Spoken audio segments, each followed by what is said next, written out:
Hi, folks. I'm Jamie Hiles, I'm Lydia Judy. I'm Derek Lemaster. and this is Scream Bloody Movies, the podcast where we review a horror movie each week. And guys, what's your favorite Misery novel? Because tonight we are jumping the gun. Usually we wait for September to do Stephen King movies, but the time seemed right. It's a Rob Reiner flick. Um, and we realized we hadn't done this on the show yet, which is kind of crazy, but we are doing Misery. So how are you guys doing tonight? Good. How Hopefully about you better than Paul guys? Shelton. Oh yeah, definitely. Yeah. I'm like 'Cause Nick he Mackay. I'm living the dream. he's nobody knows what that is. For the two fruit people out there that watch. That was on ESPN back in the day. I know it was. But yes, so Misery. Misery. Hang on, let me get this right. So guys, what's your experience with Misery? This isn't any of our first time watching this, I don't think, right? No, but this movie came out in 1990. So I have Mhm. not seen this movie easily in 20 plus years. So it was, obviously I knew the big beats, but it was kind of like watching it for the first time in a lot of ways. You've seen it more recently than that. Yeah, Lydia? Yeah. I think I was trying to decide. We just watched this like maybe a couple years ago. Me and Jake together watched it. We were trying to think if it was when like Gerald's game came out. I think we sat down Oh. and watched this one alongside that one Hmm. because I don't think Jake had seen it, and I was like, "Well, you have to see it." Yeah. Do you guys remember your first time watching this? I'm assuming no, Derek, because it was Yeah, such a long time ago. I don't remember. Yeah, That's what happens when you're old. I yeah. actually do remember the first time I watched this. The first time I watched this, I was a wee lad. It was around 1991, 92-ish. I'd say probably 92-ish. And it was one of those that my stepdad rented. And I remember watching, because I'd watched these scary movies with him. And I remember watching it and just being like, I don't know what's going on because I'm a kid. So I'm like, she's holding him hostage? This is crazy. Um, Uh-huh. and then I've seen it several years throughout, several times throughout the years. The most recent watch for me of this was during lockdown. I actually watched it. It was one of those when I was cycling through movies. It was one of those that I was like, oh, Misery. That's what I'm feeling right now. Let's check this out. Mm-hmm. It's a great um, lockdown movie. Yeah, so I watched it around that time as well. Um, but there's a lot to say about this one. It's surprising that we haven't done this in our Stinker King Timber run. We've been leaning more towards the fun ones, I think, as opposed to this one, which still is fun. There's some fun stuff in here, but it's more of a serious, obviously, more of a thriller than some of the other ones that we've done. And Mm-hmm. like we've done fucking Maximum Overdrive and stuff like because it's just stupid and Pretty not much. good. But we love it. We love it. I think we all gave it Yeah. 6s or something like that. But Misery is a different beast. So, uh, the first thing we've got to talk about with Misery is the first thing that comes to mind when you think about this movie and its biggest lasting impact, besides Rob Reiner, which we'll get to in a minute, is of course Kathy Bates as Annie Wilkes, because she's crazy good, literally crazy, but she's incredible in this movie, right? Oh my That's gosh, an yeah. understatement. So she's probably like the scariest monster that we have reviewed on this show. And I say that because she could be real. Like her like normal, like whenever she like first rescues him and she's the nurse and she's so bubbly and she's, trying to get him back to health. Like that's the kind person that you meet at the fucking grocery store. or church. You know what I mean? And then she got the dark side. Like, I don't Oh, know what the audition looked like, but it had to be like, yep, she's the one. yeah. So, I mean, she's off from the beginning. Like, you just immediately, I like, mean, she's off. she's a little She's off, but like she comes across as like the scenario is like you're waking up from, I don't know if he was in necessarily a coma, but he's been unconscious for at least a couple of days. Like it's a Mhm. believable scenario. And here's this, oh yeah, you're helping me out and you're so nice. Little does he know. Yeah. What do you think, Lydia, of Kathy Bates? Oh, iconic. Just iconic. She's so fantastic. I really couldn't imagine anyone else in this role. Mm-mm. Yeah, she's. I mean, yeah. She's Academy Award winning good. She won Oscar an winning, Oscar yeah. for this movie. Yeah, for Yeah. this movie. Which is incredible for a horror film to first of all be nominated. I mean, you have to think this movie came out in 1990. Yeah, so um, this is pre Silence of the Lambs, even, right? Which swept the Oscars just 2 years later, a year later. So, or 2 years later it would be, but, like, you know what I mean? Like, that's crazy. You get, That Mm-hmm. is. Academy Award Best Actress. Like, that's one of the big awards. That's not like a small, it's not even Yeah. a supporting role. She gets Best Actress. And, um, yeah, it's such a great turn, such a great, performance, all the nuances she puts because she does all the things, like you say. She's has that bubbly, gosh darn, cock a Mhm. doodie. And then but she's also clearly insane. Like you see it pretty early. And she Yes. flips to like just the psychotic. And then there's the depressed psychotic. And then there's just all of these different colors that she gets to play. It's a lot of fun and a lot of fun to Yeah. watch. And also terrifying. I mean, she's a terrifying character because what makes her so terrifying is the situation, right? Like if this was a normal situation, if Paul Shelton hadn't been literally in a car accident, he would just fucking been out of there. You know what I mean? Like he could Yeah. fend for himself. But he's trapped. There's nothing he can do. He Mm-hmm. can't run. He can't fight back because he's so messed up. All of it is it makes her terrifying because she is the person keeping him alive and also keeping him Mhm. captive and also doing all these terrible things to him.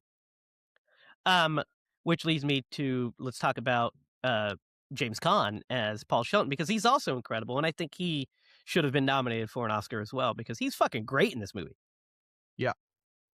Yeah. Like he's fantastic. Like just he plays the fear perfectly, he plays the stoicism, plays the charm really well. He like tries to put on this face for her. He plays the you know, you can see his wheels turning as he's trying to manipulate the situation to get out of it. Um yeah, he's incredible too. Great Yeah. casting on that part too. What do And you the guys think pain, of like James Caan? he plays like he genuinely seems like he's in so much pain. Oh yeah. It's hard to like take yourself out of it and remember like, oh my gosh, he's just acting. Like you're like his legs are messed up so Oh dude. bad. Yeah, it's such a physical performance because of the limitations that he has to act, he has to act his legs. He has to use his upper body for a lot of stuff. It's a lot of times only one arm, and then he's got to play these pains, and then he's also got to play the fear and the like, the paranoia of she could come back at any second, and all Mm-hmm. of that stuff. He's incredible. James Caan, of course, is an iconic actor, a great actor, Yep. uh, one of the best of all time, but he was only nominated for an Oscar one time for The Godfather. And I think he should have got 2 nominations, and he should have got nominated for this as well. I think. I would agree with that. Yeah, no, he did a great job. And like Yeah. he goes from he which I would imagine if you're in this situation, you probably would hopefully try to stay calm too. But like, he is so patient with Oh, her, yeah. mainly because he's so vulnerable in this scenario. And at the beginning with his arm, and then it starts to heal. And I love Mm. the shots of him like working up the strength, but then still Yes, with playing the off that it's hurt. So it's, he's got that kind of in his pocket. yeah. But yeah. Yeah, there's definitely room in that year's Oscar field for him to have been nominated. I mean, we Jeremy Irons wins for Reversal of Fortune. But Kevin Costner was nominated for Dance with Wolves, Robert De Niro for Awakening, it's a great performance, by the way. Gerard Depardieu for Cyrano de Bergerac, and Richard Harris for The Field. Dance with Wolves is great, but Kevin Costner is not the strongest actor. I would have fucking replaced him with Jimmy Caan in that Yeah. field if it was me. I like Kevin Costner. He's fine. He's good. He's a good actor. But I mean, this performance is way better than Kevin Costner's in Dancing with Wolves, in my humble opinion. Yep. But yeah, he's great. And then we'll talk about the direction here in a second because we're going to do a whole bit about Rob Reiner and not only the job he did in this movie, but just in him as a filmmaker. But let's talk about the king of it all, the story, the King novelization that's turned into this film. What a concept for a movie, right? Mm-hmm. Yeah. And for a story, just what a concept. Like, could you think of something more terrifying than you're somebody of any notoriety, and then you're in this accident and you're held at the mercy of your biggest fan, but like clearly a psychotic, delusional person that's obsessed with you. And I mean, Nope. what a great concept, right? And then also the little wrinkles that are added, the fact that she's obsessed with Misery, the series of novels he writes about this woman named Misery, and he just the timing couldn't have been worse because he wrote the final Misery novel and kills her off, and this woman's a fucking psychotic, so she goes off the deep end on it. Like she wasn't gonna let him go probably anyway, but she fucking flips out when she finds out that Misery dies. So Yep. all of those layers adding upon each other, I think, create a really compelling story. What do you guys think? Yeah, Stephen King is the master of just adding things that just amp up. And it's just almost unrealistic level of terror, you know? Yeah, yeah, and like the way that this is all kind of laid out. I mean, we like the way we meet Paul. We meet him. Oh, we find out a little bit. We see him at he finishes his novel. We see him in the meeting with his agent, and we see all these sort of things with a publicist and all that kind of stuff. And it's like, okay, and then he immediately gets in the car accident, and we're off. Like it doesn't really waste time. It's like within 5 minutes of the movie, where he's in the hospital bed. Yep. So Yeah. it's not like we have to wait for that moment to happen. We don't get a day in life. It's like, and that's this film. That's the filmmaking economy of Rob Reiner and the folks that made the film. William Goldman wrote the screenplay to this, but it's a really smart decision because it gets the movie off and running. Like some movies, you want to have character development, and they do throughout the movie. But this is a pot boiler. This is a thriller that we got to get the ground running, and we do. We don't have fluff, right? There's no fluff, but there's plenty of room for character because we get a lot of fun stuff with the sheriff, he's great, right? Yeah, Mhm. and his wife. Their Oh my relationship is gosh, I love fantastic. those two. I'm telling you, what I would have loved to have seen a movie with just them. Their their chemistry was really great, and like the actors did, she's an actress, but they did such a great job. I loved them. I was Yes, they so did. mad when fucking When Buster he gets died. killed. Yeah, I know. He's the best, right? Yeah. He's so cool. And whatever He for being a where is this set in? Upstate New York? No, this is set in Colorado. Colorado. Yep, yep, yep. He's quite the sleuth for being in Colorado, man. Well, yeah, I And mean, like he's up a in the lawman. hills, like Yeah, well, he For he's he a being an gets old lawman. man too. Yeah, yeah. he's a lawman. He, kind of knows the area. I like how he, like, kind of, it's nagging at him. He's like, we got to find this guy. He's a famous person. He's a famous author. But there's something feels fishy about all of it. They find the car. He's not in it. It's like, where is he? You know, there's just a lot Mm-hmm. of these kind of loose ends that he can't abide by. And I like how he just can't quite let it go so much that he starts reading the books, the misery books, to just be Mm-hmm. like, maybe I can glean something from it, which he does. Mm-hmm. It, um, though I'm gonna say it, if I was the sheriff in that town, the first place I'd visit would be fucking Annie Wilkes. Because she fucking was, accused of all these terrible crimes, and she's a fucking psychotic. Been my first step. Been my It first stop. almost seemed like he had kind of forgotten about her until that encounter. That But he day in the doesn't, street, 'cause and he was like, "Huh, yeah, I remember her. She is kind of a except he flies over her ranch house and says, "Oh, that's the Wilkes estate right there." yeah." I mean, he does, Yeah, Yeah, he yeah, does. yeah. And I wonder if he was, imagining the family, like the Wilkes family when he flew over. And I I don't know. Yeah, Yeah, it he just he knows seems who he like is. No, it's just one of those things. I mean, you have to keep the story going, but me, that would have been my first suspect. I mean, she's a yeah, fucking psychotic.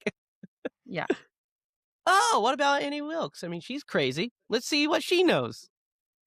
But yeah, I mean, the fact that he puts it all together fairly once he sees her, and he's like, "Oh yeah, that's right.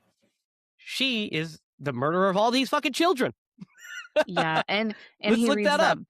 that book quote because he starts Hmm. reading the book and he's like, kind of has an That idea. sounds Like, I think familiar I've to me. heard that. which, Yeah, Heard by the that somewhere. way, that's quite a quote. That's a fucking deep quote. yeah, You guys don't It's agree? I thought it was pretty profound. No, I'm not a believer in God, but Yeah, I mean, I hear people say that as a version of that all the time. Like, you do can't you? judge me. Yeah, you can't judge me. Only I God mean, can judge me. People say that yeah, but all the time. it was poetic the way that he phrased it. I mean, it was all right, I guess. I found it to be quite like, oh yeah, it's a good one. Yeah, it was fine, I guess. But it was like just the right thing to get the ball rolling, and then when he finds out she's doing the paper, it's obviously pretty like, oh, okay. Yep. Definitely there. I personally probably would have went with a partner, yeah. called in Backup. some other backup just in Although, like, case. thank God he didn't take his wife there. Yeah, yeah, yeah. You know, Well, maybe she would have whooped Danny's ass. Who knows? She's, maybe she's quite the spitfire. that's She true. is. That would have been pretty fun to see. Um, but yeah, so the tension in this movie is like unbearable, right?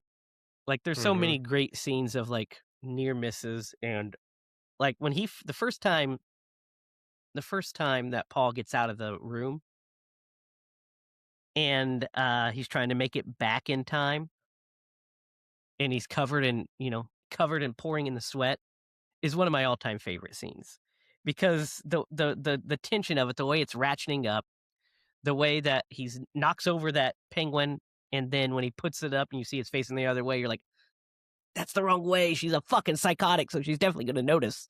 And then Yeah. he goes through all the stuff. I was like, what are we doing? What are you even doing? What's your plan here? Like, what's the end game? It's so good. And then him Mm-hmm. grabbing the pills and all that, and trying to hide them and all that. What do you guys think of that scene? I joked to Jake, I was like, "That is such a typical man that would just put that penguin facing the wrong way." You know, a woman would know better than to put it the wrong way right there on that table. It's like, I mean, And you're it's not wrong. I'd be like, "Oh, the fucking knickknack, put it back. Fell down."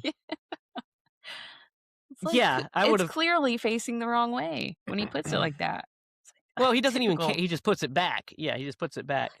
He maybe should have just spun it around and been like, everybody else is facing this way. Maybe it should face Yeah. this way. But Yeah. then you never know. Maybe he's like the leader of the pack and they're all watching him. You know, that's probably not the case. That wasn't the case, but you never know. Um, yeah, it's so good. Also, the scene where he lures her into like having dinner with him because he has emptied Mhm. all the pills into Oh the my thing, gosh. mixes it in Yeah. the drink. It's so good. And then she spills it. Oh, it's so good. Ugh. Well, and yeah, like, the expression on his face when that happens, it's like all hope is lost. Like, you can Yeah, Yeah. yeah. feel it. And the Yeah. way he just, like, sits there, he does I mean, yeah, I'm pretty sure he's just doesn't know what to do now. Like, that was Yeah. his plan. Like trying Okay. not to explode in that Yeah. moment. Mhm. Can you Or imagine? cry. Yeah, he's Yeah. just Or done. Yeah. yeah. Yeah. Yeah, it's such a It's great all that it's all behind the eyes right there. You could just it's so feel it. good. Mhm. Yeah, his performance in that moment's so great, and, like, the tension, like, the fact that once that happens, we as an audience are also defeated. Now, I mean, if Yeah. you're looking at the clock and know that there's only this movie's only been on for, like, a half hour to 45 minutes, you're like, "Oh, well, of course this plan can't work." But you're just like, "I want him to get out of here." And it's just, like, the absolute, like, devastation. You're like, oh, because that was such a good plan, and now we can't Yep. do it again. Because if he tells her, "Hey, let's have another dinner," she's gonna get suspicious, you know? Mhm. Um, yeah, when she makes him burn the manuscript is also a fantastic it's such like a fucking psychologically damaging scene. As a writer,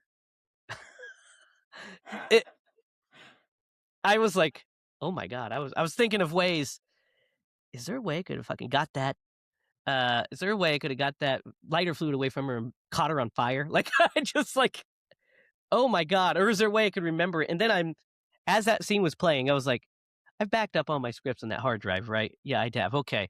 Because there's just would be nothing worse than just you work on something, especially something that is as personal as this book seems to be to him. And this fucking crazy just makes you burn it. I mean, when the accident happens, you see him reach over for the manuscripts. He was trying to protect them. And now he has to burn them. What are you guys thoughts on that scene?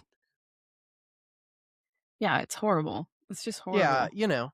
and if she hadn't been, like, I don't know, the crazy lady that she is, he probably could have gotten away with, like, the lies he was trying to tell her. Like, "Oh, yeah, I'll burn this. This is no big deal. Like, my publisher's got a copy, the editor's got a copy. It's fine." And then she's like, "Oh, Paul, I know that that's a lie." Goes into the whole backstory. You're just like, "God damn it. Why do you have to be so crazy?" Yeah, and I mean, I mean, it's about calling the bluff, and maybe she'd still make Mhm. him burn it. Who knows? But it's like, Oh, yeah. she's like out of her mind, and she doesn't like it because of the swearing. And it's like, you fucking murder people, lady. You're a goddamn Well, murderer. and that's, like, kinda the from his perspective, like, the first real crack in her facade that the mask she's wearing Oh yeah, yeah. is When she has her yeah, she was tirade, yeah, yeah, and then she was like, "Oh, I'm so sorry," and at that point, he's gotta be like, "Man, I gotta get the fuck out of here. I'm not yeah. gonna make Well, it." that's it. Yeah, it's the first one. Yeah, he's like, okay, that's crazy. We've got to get out of here. But then when she reading Misery, and then she uh reads the end of it and finds out that he dies and goes fucking ballistic on him, then that's when like the final shoe drops and he's just like, oh no, because she tells him, oh, I haven't called anybody. Nobody knows you're here. Nobody will know Mhm. you're here. Uh, you're here for me. Blah blah blah. All that stuff. And it's like, you will pay for this. It's like, oh my God, what am I going to do? Like Mm-hmm. that's such a, if you put yourself in his shoes, what a terrifying realization to come to. Yep. You know what I mean? Like, oh my God. So what makes this movie work so well is that kind of just the dread of knowing the helplessness, his absolute helplessness. Mm-hmm. Because they do a good job of keeping the movie moving, and they keep it light enough as at time with levity, so that way you're not in for like a miserable watching experience. But it just like wow, what a firecracker. And then we've got to talk about it. We got to talk about the hobbling scene, right? One of the most iconic scenes in horror movies. Guys, Derek, you remembered this scene, I'm sure, right? Mm-hmm. Like, that's all you got to say about it? So hobbling, you're talking about whenever she breaks his ankles, right? Yeah. Yeah. I mean, that's if you watch this movie one time, like that's definitely the one thing that stands out. Yeah, it's one of them. That Yeah. and her hitting the typewriter at the end, like those two things are just like, it doesn't matter how many years pass. When you think You of just this movie, remember you're 'em. like, oh yeah, sledgehammer, ankles, I remember that. Well, and the fact Yeah. that it showed the one get like fucking just destroyed. And the Yeah. whole story that she tells is just About building to the suspense of what's about to happen. And he's just got to sit there and take it. yeah, and when she lifts up the sledgehammer to her face, I just want to like punch it. You know, you're like, Oh my oh, God. you evil fucking psychopath. Yeah, Oh my terrifying gosh. stuff, right, Lydia? Yeah. I mean, good Lord. So scary. Like the music, it's like classical music is playing. The shots are just so good too. Like they timed those shots so perfectly. And like you almost feel like they're not going to show you, but they Mhm. kind of do show you. And then they They don't show show you you the the first second one. one. Yeah. Yeah. Mhm. And you just feel it for him. Yeah, It's it's great. There's a lot of great, the shot selections in this movie are great. We'll talk about them here in a second. But yeah, it's such a scary scene. Such like a um it's such a deflating scene too, because it comes after Mhm. she talks about how she's got the gun and she's thinking about putting bullets in it. She has that whole depression thing, and after he goes and gets a knife to defend himself and he's practicing with it and he hides it under his mattress, so he's ready for whatever to happen. And then he wakes up to her shooting him full of drugs. And then he wakes up Gulliver Travel style, tied up on the bed. And oh, by the way, I've known you've been getting out because of the penguin, and I've known you've been getting out. I couldn't figure out how at first, but then I found your key, and now I'm going to do all this stuff because you still have to write my misery novel. The fact that she's making him write a new misery novel to resurrect the character that he killed because she's a fucking psycho. And then when he did the first few pages, she made him rewrite it because it wasn't good enough, because they cheated and he didn't get out of the cock-a-doodle car. The chapter plays, as she calls them. That's such a that's also like on top of the psychological terror. I mean, you have, not only are you trapped with this crazy woman, but you have to do the thing that you do for a job and because it's your passion. And then you have to write about a character that you killed off because you were done writing about that character and you wanted to try something else in your life. Mhm. And then you're getting critiqued by this crazy person who has no idea what she's talking about because she's a psychotic. And she's not a writer. Just all of those layers are like, Paul is like going through it in this movie. Paul goes through it big time. yeah. Paul does go through a big time. And then the catharsis at the end of this movie is pretty great. Once he, she does her whole, well, I'm gonna shoot us both. The Lord has told me that we have to go out together or whatever. The end's near because she killed the sheriff, and uh, so he stretches it just a little bit longer till he finishes. He has to, manipulates her just enough. Have to make Misery live, so that way she's alive for the world. Got to finish the book, and he Mm-hmm. knows that's her weakness, so he exploits it. And then the fact that he burns the manuscript, and she says, "You can't." He says, "Why not? I learned it from you." Is great. It's like perfect revenge, right? Perfect vengeance. And then the fight they have afterwards is pretty brutal and great, right? Oh It's yeah, so well this scary. is the It's his so brutal. opportunity where he's been lifting that, Mhm. getting stronger. Uses it to whack her in the face. I would have done the same thing. Yeah. Yeah, except a little harder. Yeah, yeah, Hey, yeah, I'm yeah. sure that he put all the might that he could muster. You're And he probably right. probably thought that that That- would do it. Yeah, yeah. I mean, I probably would've, kept swinging if I could. Yeah, but yeah. A Yeah, I double mean, tap, right? Double tap. the whole fight is the whole end scene is really great because he smacks her in the head with that, you know, typewriter, and then immediately she gets up and attacks him, and they fight some more, and he gouges her eyes, and she shoots him in the shoulder, and then when he trips her with the legs and she fucking hits that typewriter. That's the moment you're talking about, Derek, that you always remember when her Mm-hmm. head hits it, that dummy head hits Yep, it. you can definitely tell Oh, it's a dummy yeah. head, but that's okay. You can Yeah. It's in a very HD quick for shot. sure. In Yeah. HD, you can for sure. The momentum sells it pretty good, Yeah. but Yeah. yeah, And it's you can so totally quick. tell it's a dummy head. Uh, but yeah, the impact really is good. So it's worth a dummy hit. It's worth it. You know, maybe they should Yeah. have done it from the back because you wouldn't have seen that it's a dummy. They figured the shot was quick enough; it'd be fine. It doesn't take you out of the movie. So, uh, but when she finally dies, because you get a fake out death when she hits the typewriter, you're like, oh, and then she fucking comes back again Yeah. with some more brutal fighting, and then he smacks her with that pig statue, which is fitting too.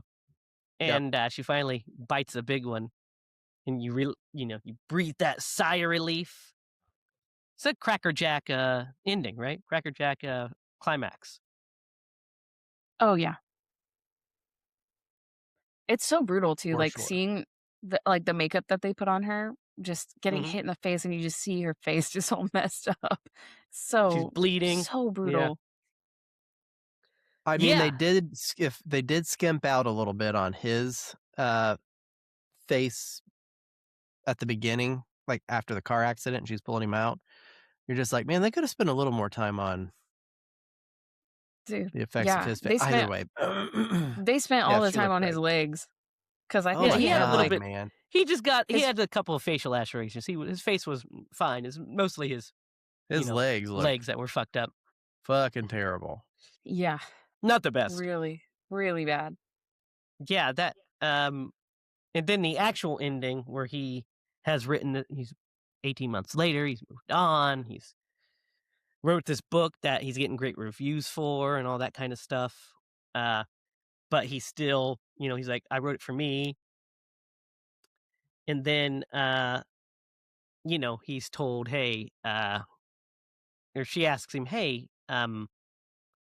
what do you think? Do you think that you can, write a nonfiction book about your experience? And he's like, oh, if didn't know better, I'd think that you're wanting me to use the worst day of my life, dredge up the memories, so you can make a quick buck. And the fact that he's still psychologically scarred by it, obviously, he still sees her in everyone, Mm-hmm. here and there, and that he's like she helped him write that book because of that experience. Um, and that fan coming up and saying, I'm a big fan of yours, and he just sees her as Annie is great, right? It is really Yeah, good. and she says, "I'm your biggest fan." Yeah, yeah. He's like, hmm, don't like that. By the Yep. way, the his publicist, Marcia Sindel, is played by the great Lauren Bacall, if you didn't know that, from those classic Humphrey Bogart pictures of the 40s. Um, but yeah, great ending. So let's talk about Rob Reiner and his direction in this movie, because his direction is fucking fantastic in this movie, right? Oh yeah. Oh man, so good. Well, it's so you mentioned this earlier, Jamie. Like you're 10 Mhm. minutes in and like he's already been in a car accident and he's in this room. So now Yeah. you've got to fill the next hour and a half with stuff. Mhm. And not everybody would do a great job with that. And Yeah, I every mean, piece of this like leads to the next thing. You know what I mean? Like yeah, yeah. it's got a tight, great script, like I said, Mhm. from William Goldman. He wrote like this really great, tight adaptation of this movie or of the story. Removed some stuff, obviously changed some stuff, um, particularly like some big key moments actually, and the ending slightly, well, quite a bit actually.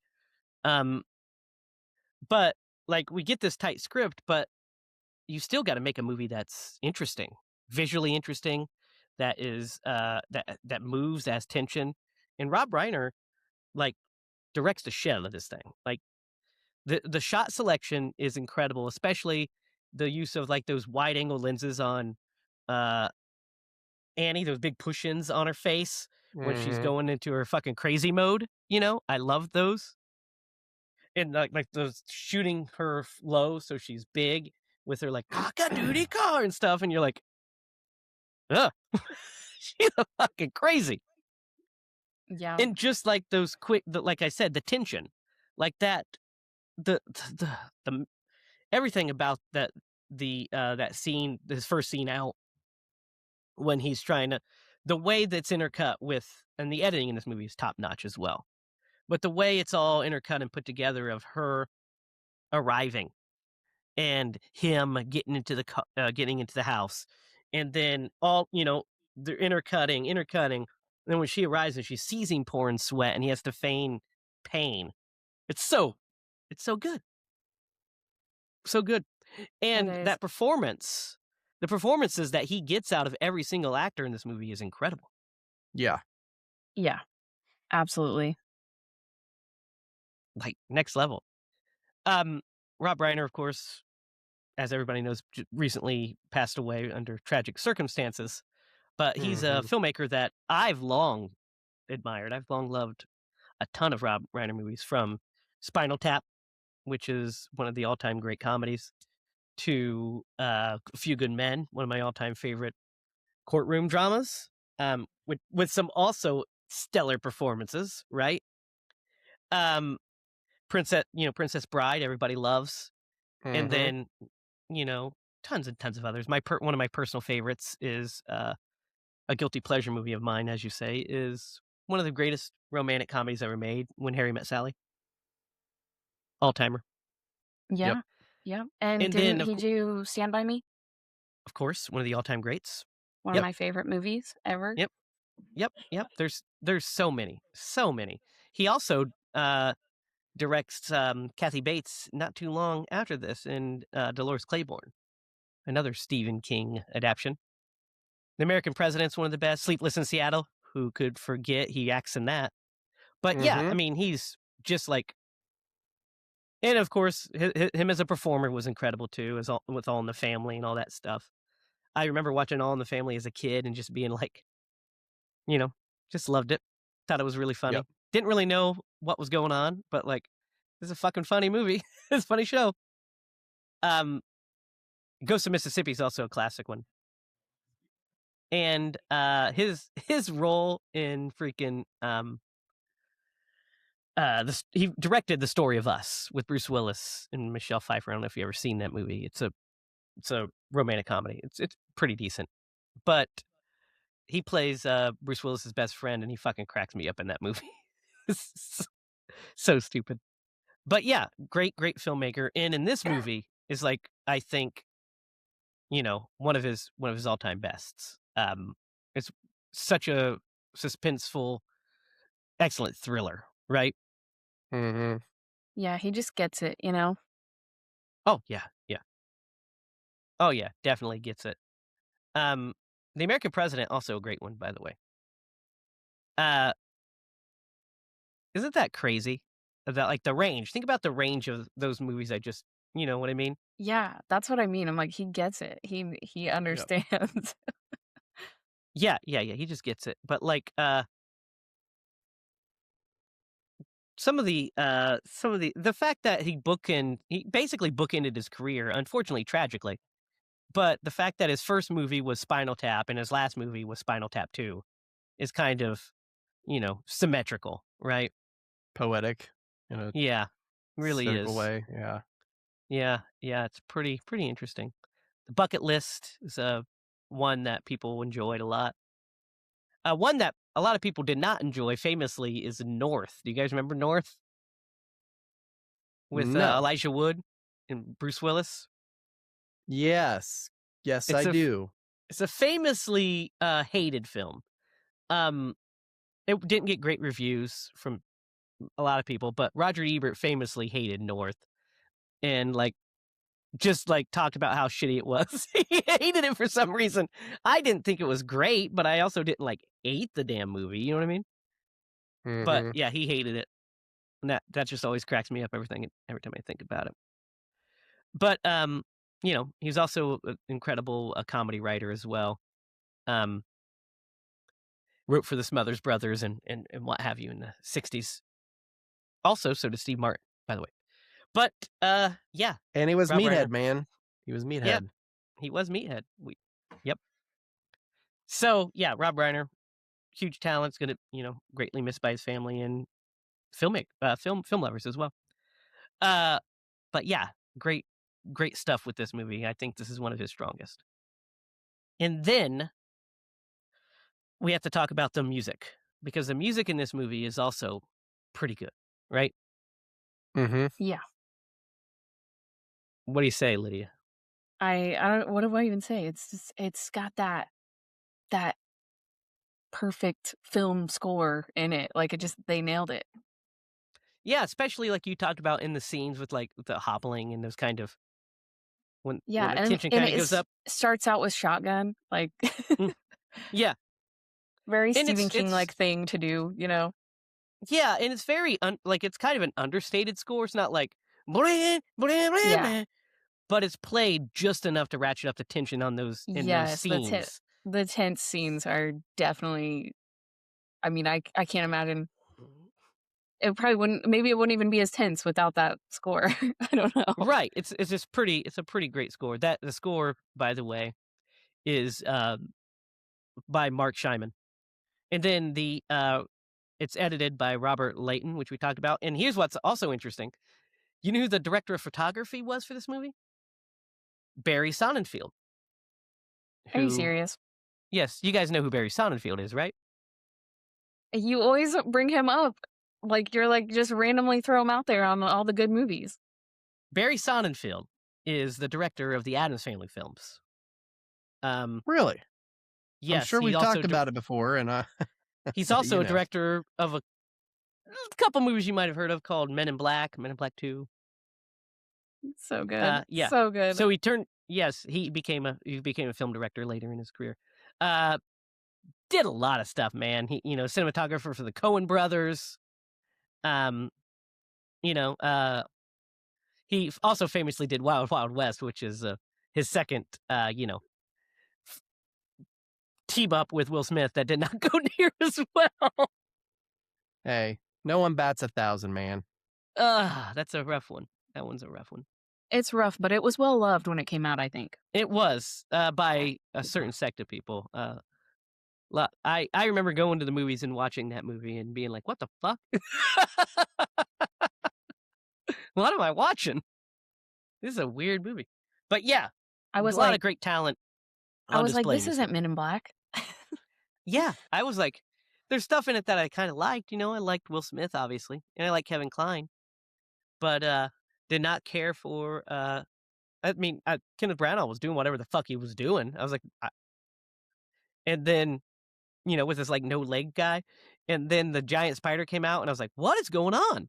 And then heard the Kevin Smith story years later, Oh and it my made god, yeah, the sense. Kevin Smith story is great. One of the all-time great stories. If you haven't heard it, you should look up An Evening with Kevin Smith. Superman Lives. because it's 100% worth your time. But a lot of great, um, talent working on this film. William Goldman, of course, is one of the all-time great screenwriters as well. I need to give him his flowers. He's wrote everything from, All the President's Men, Butch Cassidy and Sundance Kid, you know, just a couple of films you may have heard of, you know what I mean? Um, he's an all-timer. Like, if you just wrote for All the President's Men and that was it, hey, you know what I mean? Good on you. But Butch and Sundance is also one of the all-time great films. George Royal Hill. Um, it's not a horror film, so we won't be watching it here, but you should go check it out if you haven't. Redford and Newman, great stuff. All right. I want to get into a little bit of differences from the novel since we're here. The big differences, which are the hobbling scene is way worse than the novel because it's not a hobbling scene. She cuts off his fucking foot with an axe. Yeah. And then cauterizes it. With a blowtorch. Yes. Whoa. Also, later, after he complains about the typewriter, she cuts off his thumb as well with an electric knife. The ending is actually quite a bit darker as well. Like, similar events happen. He threatens to burn the manuscript, and the struggle begins. But, like, instead of it being like it was and it ends right there, like, basically, he alerts the police, and she moves away after he beats her with the typewriter. And come to find out that when the police find her, she's like in the garage, dead. She was on her way to like try to kill Paul with a chainsaw, and she succumbed to her wounds. Also, the sheriff character gets killed by a lawnmower in the in the book. Yeah. She runs him over with a riding lawnmower, and Good then I think this is where the movie handles it better. Is the ending of the book sees him not having burned Misery's Return. He burned a fake manuscript, and then takes Misery's Return and publishes it. It becomes a hit, and then he becomes an alcoholic suffering from writer's block until he meets some fan that gives him an idea for a story, and he gets over his writer's block, breaks down crying because he's over the ordeal and he's finally got over his writer's block. It's like a much bleaker ending. Mm-hmm. Whereas the movie, I think, wisely gives us the catharsis, you know what I mean? That we deserve after experiencing this harrowing situation. We get a catharsis, and we find Paul, who's a character that we genuinely grow to like in the movie. Yep. We give him like a, satisfying, open-ended conclusion. Like, yes, he's still a little broken, he's still a little shattered, but he's also free, and he's healing himself pretty well. He's adjusting pretty well. But those are the big differences as far as the beats go. And then there's little things, of course. I wonder the difference of his like patience level in the book, because like Derek said earlier, this guy is like the most patient, captive person I've ever seen. Yeah. I imagine in the book, it's probably all him in his head thinking all these really stressful things. You get point of view stuff, obviously. I've not read Misery in a long, long time. I think I read it in high school, which was a long time ago, unfortunately. Just had my 40th birthday, so it's been a while. But so I don't recall a lot. I just knew that those differences and then I looked up what the differences were again. I do definitely remember the hobbling scene being different. I remember it being an axe, and I, of course, watched the movie way before, so I was like, she chopped off his fucking foot? What are we talking about? Yeah. So, yeah, that's the differences. The book I'll have to read that. I'll let you know what I think of it again. you know, if I think it's better than the movie. But the movie is top notch, guys. It's a top notch movie. So much so that we've got to give it our ratings. Derek, what do you think about Misery? So I mean, we could sing the praises of this movie. The acting in this movie is so good. And this was the first experience I had with Kathy Bates. And That's most people's. Yeah. Yeah. I mean, I was young when I watched this. So you take that young mind and you attach that negative stigma that you have to somebody because I interpreted her as just being mean. You don't know any better when you're little. And so anytime I would Well, see she her is in a mean. movie, anytime I would see her in a movie, I would just have this terrible perception of her, but because I couldn't distinguish between characters of a movie. Mhm. I mean, but Yeah. that just kind of shows you what type of performance she gave in this. It was absolutely spectacular. I'm gonna give this movie, man, I'm gonna give it an 8.5. Like this movie was so good. I don't want to. I'm hesitant to give it like a 9, and I don't know why. Because it was so. I don't. I'm gonna give it a 9. It was a great movie. Yeah. I'm gonna give it a 9. Talk myself Yeah. into it. What do you think, Lydia?